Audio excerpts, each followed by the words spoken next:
पिछले 2 या 3 से कह रहा हूं कि दोस्त सेलेक्ट करते समय आलू लेते टाइम हम 5 बार चेक करते हैं, सब्जी लेते टाइम 10 बार चेक करते हैं, है ना। लेकिन जब पढ़ाई की बात आती है ना बेटा, या दोस्त की बात आती है, तो एक बार भी नहीं सोचते, खत्म कर देता बेटा कैरियर।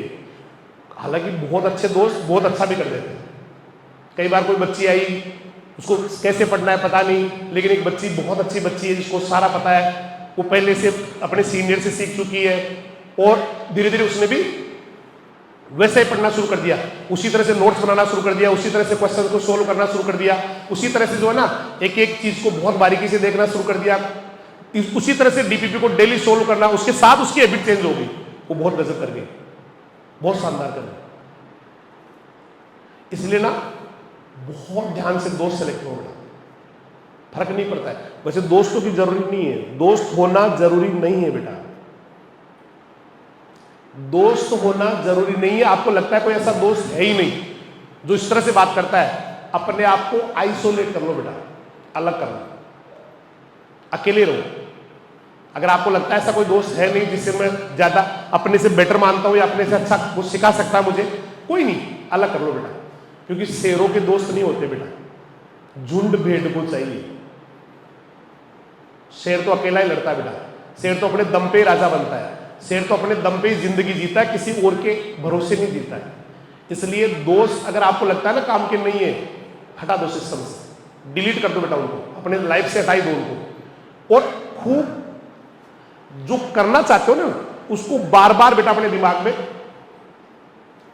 उसको वापस से, मतलब बार बार उस चीज को देखो, बार बार उसको विजुअल लाओ अपने दिमाग में कि एक दिन मैं ऐसा बनूंगा।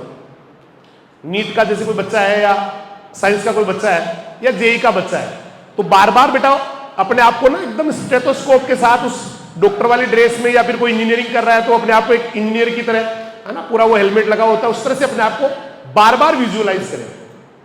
कोई साइंटिस्ट बनना चाहता है कोई, उसको बार बार अपने दिमाग में आने दे बेटा, क्योंकि मैंने कहा ना आज जो भी वो कल की सोच का परिणाम है, कल जो बनने वाले वो आज की सोच का परिणाम है। सपने देखना सीखो बेटा, सपने देखो।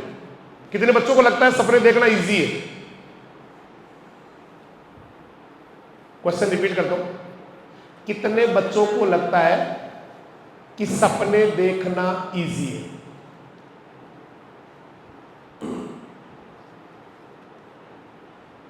How many students believe that the dreams are easy या visualization of dream is easy? एक बच्चे को लगता है, क्या नाम? खड़ा हो बेटा। सपने देखना इजी है, क्या सपने देखता है बेटा? क्या करेगा?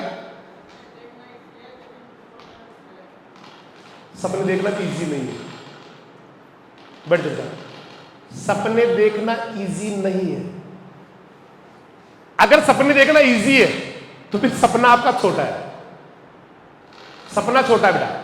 अगर आपको लगता है ना सपने देखना, मैं उस सपने की बात कर रहा हूं जो खुली आंखों से देखा जाता है, रात वाले सपने की बात नहीं कर रहा हूं। रात वाले सपने पे तो हमारा बस होता ही नहीं बेटा।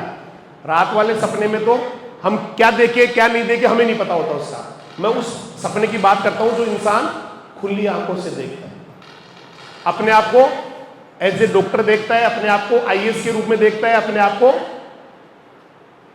कोई भी वट एवर इंजीनियर साइंटिस्ट उसके रूप में देखता हूं। मैं उस सपने की बात कर रहा हूं। अगर आप मान रहे कि सपने देखना आसान है तो फिर आप सपना छोटा देखते हैं, छोटा देख रहे हैं आप ना। ये देख रहे भाई मैं पटवारी बन जाता हूं, हालांकि पटवारी कोई छोटी पोस्ट नहीं होती, यूट्यूब पे जाएगा ये, कल को सारे पटवारी इकट्ठे हो जाएंगे, ओके आगे जाएंगे भाई क्या कमी है ना। पटवारी जी अपने आप में कोई छोटे आदमी नहीं होते, मैं केवल पोस्ट की तुलना कर रहा हूं बेटा। हो सकता है आपके पापा जी आपके घर में भी कोई पटवारी होंगे, है ना, या फिर भाई कोई 3rd ग्रेड में 2nd ग्रेड में इनमें टीचर बन जाऊं, टीचर भी छोटे नहीं होते। मैं केवल एक पोस्ट को सिंबॉलिकली यूज कर रहा हूं बेटा, उसको अदरवाइज लेना नहीं है किसी को भी, है ना। वो बनने के बारे में सोच रहे हैं। एक गांव में रहने वाला बच्चा जिसके पिता बेटा किसान है, जमीन थोड़ी सी है, काम चलाते हैं, मम्मा जो है ना मजदूरी पे जाती है, नरेगा पे जाती है, छोटे भाई बहन जो है ना सरकारी स्कूल में पढ़ते हैं, वो खुद भी सरकारी स्कूल में पढ़ता है, और वो बच्चा जाके गांव के जोहड़ में बैठे हुए लोगों को जो ताश खेल रहे हैं उनको जाके ये बोल देना कि मैंने आईएएस बनने का सपना देखा और मैं आईएएस बनूंगा। पता लोग क्या रिएक्ट करते हैं, पागल है क्या? क्योंकि वो वर्तमान देख रहे हैं, वो उस बच्चे का अभी जो चल रहा है बेटा, उसके पापा जी क्या कर रहे हैं, उसके पास कितना पैसा है, उसको देख रहे हैं, उसके द्वंद्व को नहीं देख रहे जो अंदर चल रहा है। पैसों से सफलता नहीं मिलती है दोस्त, पैसों से सफलता नहीं मिलती है। हालात कैसे है, बहुत रिच है, बहुत प्रॉपर्टी है, उससे सफलता नहीं मिलती है। आपके दिमाग में क्या चल रहा है, आपके अंतरात्मा में क्या द्वंद्व है, उससे सफलता मिलती है। सपने देखना आसान नहीं है। अगर आप, मैंने कहा ना सपने देखना आसान मान रहे हो, तो सपने छोटे हैं। सपना उसको कहते हैं बेटा, जब आपने किसी को बताया उसके बारे में और पांच लोगों को बताया और पांचों ने आपको मूर्ख कह दिया, बेवकूफ कह दिया, तो ये मान लेना वो सही सपना है। जैसे मैंने कहा ना, एक जोहड़ में कुछ लोग बैठे हैं, मतलब एक पेड़ के पास में बैठे हैं, गट्टे के ऊपर गट्टा होता है ना चबूतरा, उसमें बैठे बैठे ताश खेल रहे हैं। फिर एक बच्चा आया जिसके हालात ऐसे हैं, पिताजी मजदूरी करते हैं, थोड़ी सी जमीन है, माँ नरेगा में जाती है, बच्चे छोटे छोटे बच्चे सरकारी, खुद भी सरकारी स्कूल पढ़ता है, भाई बहन सरकारी। उसने कह दिया सीधा ही चलते हुए कि देखना एक दिन मैं आईएएस बनूंगा। बताओ सारे लोग क्या कहेंगे, चल आगे जा, बावड़ा हो गए। फिर वही बात आपने अपनी बुआ जी से कह दी, बुआ जी एक दिन देखना मैं आईएएस बनूंगा। बुआ जी ने भी कहा बावड़ा है क्या, मूर्ख है क्या, दिमाग है कि नहीं तेरे। फिर वही बात आपने अपने दोस्त से बोली, देखना एक दिन मैं आईएएस बनूंगा, उसने भी कहा पागल है क्या। वही बात आपने अपने पड़ोसी से कही, उसने भी कहा पागल है क्या। वही बात आपने अपने मामा से कही, पागल है क्या। अगर 5 लोगों ने पागल बोल दिया तो मान लेना सही राह सही ट्रैक है बेटा। जिंदगी में वही करना है, उसी सपने को पूरा करने की कोशिश करनी है जिसको सुन के किसी व्यक्ति ने, किसी आदमी ने, 5 लोगों ने, 10 लोगों ने आपको बेवकूफ पागल कह दिया। जिंदगी में वही करना है। और आपने कहा ना एक दिन मैं पटवारी बन जाऊंगा, और उसने कहा कि ठीक है बन जाएगा, कोई बड़ी मुश्किल काम नहीं है, करना ही नहीं है उसको जिंदगी में। किसी काम को शुरू करने, उसी काम को शुरू करना है जिंदगी में जिसको लोग असंभव बताते हैं कि ये नहीं हो सकता।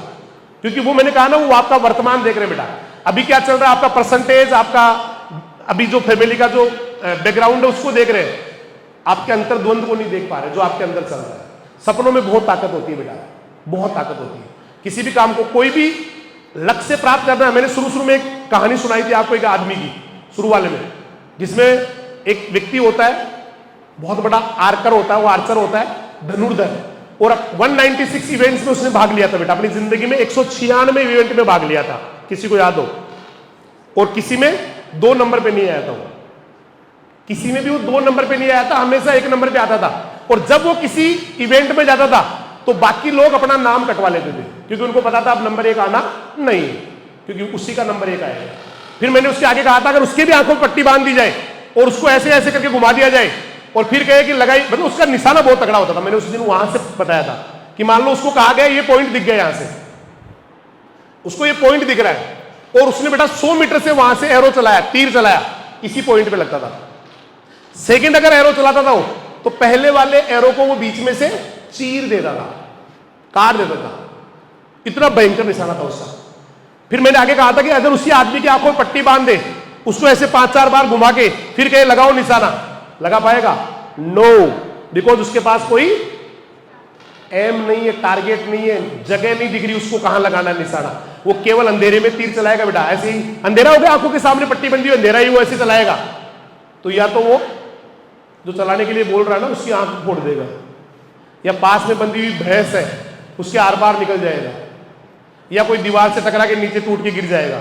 इसका मतलब जीवन में किसी टारगेट को अचीव करने के लिए पहले एसेंशियल क्या है? टारगेट, लक्ष्य। तो सपना तो दिख रहा हो कोई, सपना तो देख रहा हो कोई। सपनों में बहुत ताकत होती है। एक छोटी सी कहानी सुनाता हूं बेटा मैं आपको सपनों के बारे में। कहते हैं अमेरिका में एक कॉलेज है, बहुत अच्छा सा कैंपस है। उस कैंपस का जो मेन गेट है वहां पर अमेरिका के राष्ट्रपति है ना, उस समय के प्रेसिडेंट ऑफ अमेरिका, और एक बेटा बच्चा उस कॉलेज में पढ़ने वाला, उन दोनों की हाथ मिलाते हुए की फोटो है उस कॉलेज के गेट के ऊपर ही ऊपर लगी हुई। और दोनों के बीच में एग्जैक्ट क्या बात हुई वो कैप्शन भी वहां पर लिखा हुआ है। कहते वो प्रेसिडेंट उस बच्चे से हाथ मिलाते हुए, प्रेसिडेंट ऑफ अमेरिका, दुनिया की महाशक्ति, बहुत बड़ा पावरफुल कंट्री, वहां का प्रेसिडेंट एक बच्चे से हाथ मिलाते हुए बोल रहा है कि hello mister, how do you feel when you are shaking hand with the president of America, कि बेटा कैसा लग रहा है जब आप अमेरिका के राष्ट्रपति से हाथ मिला रहे हैं। How do you feel when you are shaking hand with the president of America. तो कॉलेज का बच्चा क्या जवाब दे सकता है, कैसा जवाब दिया उसे, सुन के हैरान रह जाएंगे। उसने पलट के जवाब दिया, mister president leave what I am feeling, इसको जानने दो मैं क्या सोच रहा हूं। Mister president leave what I am feeling, please tell me what are you thinking when you are shaking hand with the future president of America. कि राष्ट्रपति जी इस बात को साइड में जाने दो कि मुझे कैसा लग रहा है अमेरिका के राष्ट्रपति से हाथ मिलाते हुए, प्लीज आप बताओ ये आने वाले टाइम का राष्ट्रपति आपसे हाथ मिला रहा है, आपको कैसा लग रहा है। बताओ बच्चा आगे चले क्या बना, अमेरिका का राष्ट्रपति।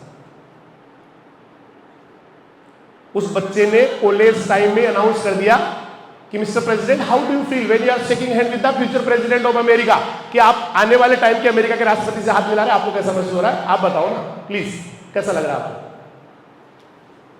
ये एक घटना नहीं है बेटा, ऐसी एक घटना नहीं है, ये वक्त किसी को नहीं छोड़ता है। कहते Rajesh Nehra the great Indian cricketer, एक बच्चे के स्कूल में आते बेटा, he was the chief guest of that particular programme and he awarded a student prize। बहुत वायरल फोटो है वो, mister Nehra awarded prize to a student of that college that school। वक्त किसी का सगा नहीं होता है, वक्त पलटा, वक्त के साथ उस बच्चे ने अपने आप को पलटा। एक दिन ऐसा है कि वो बच्चा जिसको अवार्ड सेरेमनी में अवार्ड दे रहे हैं वो इंडियन क्रिकेट टीम का कप्तान बना और वो राजेश नेहरा उसी टीम का एक प्लेयर था। वक्त किसी को नहीं छोड़ता है। ये विराट कोहली की बात है। When Virat Kohli was a student, mister Nehra came to his school and awarded mister Kohli, but after some time Kohli was the captain of team India and Rajesh Nehra was a simple player of that particular team of India, उसी team का। तो वक्त किसी को नहीं छोड़ता है। आप किसी के वर्तमान को देख के उसके बारे में आगे वो मत लगाना बेटा। उस बच्चे को अगर आपका कोई दोस्त है आपको लग रहा है ऐसे ये वो तो दब्बू सा, भोला सा, सीधा सा, वो पढ़ाई में ही ध्यान लगा रहा है, वो एक दूसरा अपने आप को बहुत इंटेलिजेंट समझ रहा है, वो पीछे आराम से सो रहा है, मजे आ रहे हैं उसको, वो जो है ना सो रहा है, पढ़ाई नहीं कर रहा, बात कर रहा है, उसको जो पढ़ने वाला बच्चा है ना वो भोला सा लगता है, बावला सा लगता है, सीधा सा लगता है, बिल्कुल ही सीधा लगता है। लेकिन वक्त किसी का सगा नहीं होता बेटा। एक दिन वो बादशाह बनेगा जिसको आप भोला समझ रहे हैं, जिसको बावला समझ रहे हैं, और जो अपने आप को इंटेलिजेंट समझ रहे हैं, मेरा जैसा कोई नहीं है, मैं पीछे सो रहा हूं, किसी के बाप को पता नहीं चल रहा, एक दिन वो भिखारी बनेगा। समय किसी का सगा नहीं होता है। ऐसे एक फोटो और है बेटा जिसमें Narendra Damodar Das Modi the great Indian PM वाले, ठीक है, एक फोटो है जिसमें उस समय बीजेपी में बड़े बड़े लीडर हुआ करते थे, लाल कृष्ण आडवाणी जी, मुरली मनोहर जोशी, है ना, अटल बिहारी वाजपेयी जी, और वो सिंपल मैन थे। एक चेयर पे वो लोग तीनों बैठे, president of BJP, vice president of BJP, general secretary of BJP, the PM of BJP, और मोदी जी बेचारे ना ऐसे उस चेयर के पीछे खड़े हैं। वक्त पलटा बेटा। मैंने कहा ना वक्त किसी का सगा नहीं होता है, इसलिए आपके साथ रहने वाले बच्चे को आप बावला मत समझ लेना, भोला मत समझ लेना बेटा। वो आने वाले समय का तूफान हो सकता है। मैं हर बच्चे को अपने से ज्यादा तरजीह देता हूं बेटा, खुद से ज्यादा, बहुत ज्यादा। उसको बहुत अच्छे से उससे रिएक्ट करता हूं क्योंकि मुझे पता है वो बच्चा क्या चीज है। वो आज बच्चा है लेकिन कल का इस हिंदुस्तान का सबसे बड़ा तूफान है। वो बस सही प्लेटफॉर्म और सही जगह मिलने की जरूरत है बेटा। तो वही मोदी जी आज हिंदुस्तान के शक्तिशाली पीएम में से आते हैं। कंटिन्यूअसली 3 टाइम्स वो पीएम बनके उन्होंने पंडित जवाहरलाल नेहरू के रिकॉर्ड की बराबरी की है। और जो उस समय बादशाह हुआ करते थे वो बेटा आज गुमनाम है। किंग बनना पड़ता है, बनने के बाद भी लगातार प्रयास करने पड़ते हैं बेटा, कंटिन्यूअसली करने पड़ते हैं। प्लेटफॉर्म सही मिलना जरूरी है बेटा। हर इंसान में एक शक्ति होती है, एक पावर होता है, एक स्ट्रेंथ होता है। उसको सही मौका सही जगह मिलनी चाहिए। बहुत सारे ऐसे टैलेंटेड एक्टर्स होते बेटा, बहुत जबरदस्त एक्टिंग कर सकते हो, लेकिन उनको प्लेटफॉर्म नहीं मिलता है। ऐसे बहुत सारे लोग हैं।